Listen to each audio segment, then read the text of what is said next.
Sipineji nai, sipineji woye.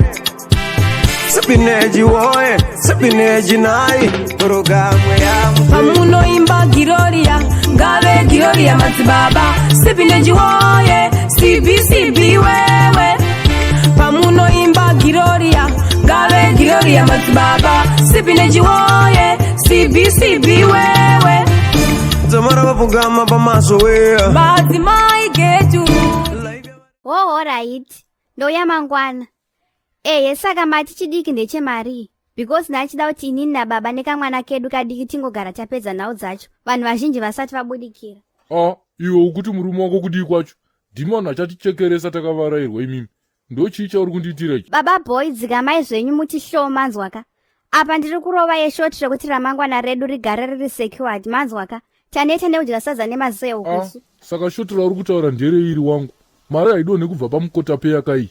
Wangobva paFacebook wakatongotanga kudhomoka. Boy here. Sha, ndangoti ndikupe update.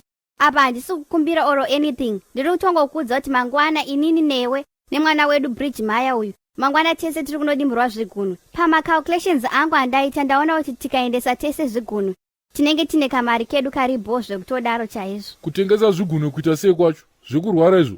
Munenge muchinyeberana kamuchiudzana nhema dzenyu. Ndiani anotenga zvigunwe ende anozviitisei? Odho pano, vhurai dho. Amanaka, panapa kaimbomira zvemafanisi. Tine ina grand panapa. Naideti garwe. Inonzi enegate here kana kuti inonzi emergency. Madzimai veshuga vhurai yenyu dho imi. Naiwe. Asi wakunzi madzimai veshuga mazuwano. Vhurai dho imi. Zvekuti tadedza zita rudzi zvine basa reizvozvozvo. Tauya nefezheti zvigunwe zvakabhadhara pataundi. Tatauya nehakso yekuchekesa tiendesewo amana. Mari yacho tongogovana hapana yakanyanya stereka. Ndokuno mabuja. Vhura dhosi pineji kunze kuri kumbira zvakanaka bauku. Taita mari warume. Ndatengesa chigumwe changu chikuru ndakapuwa $25,000. Saka hanzi wese arada kutengesa zvigumwe ngaadarike nokwandiri ndowasanganisa nomhene dzacho. Imi. Saka nawiri serious kai. Imi wazukuru wambuya nehandi. Muri kutotengesa zvigunwe kaimi. Ndimapfano asina zvigunwe mbutsu kaimi. Ininika ndatoya panapa ndakapera. So ininika semunhu musangano ka. Ndanga ndaya panapa kuti munhu wese atipe 4 zvigunwe. Then mari yese ichabhadharwa kwandiri inini sachairman. Then inini sachairman nika ndobva ndachiona kuti pamari yabuda munhu wese achawana mari. Tongwanana here. Uyu anohwara uyu. Wakutoda kuita chiwoyoyo chako pazvigumwe zvisiri zvakoba. Nyongono yako iyi. Mirai zvese zvamuri kutaura izvi.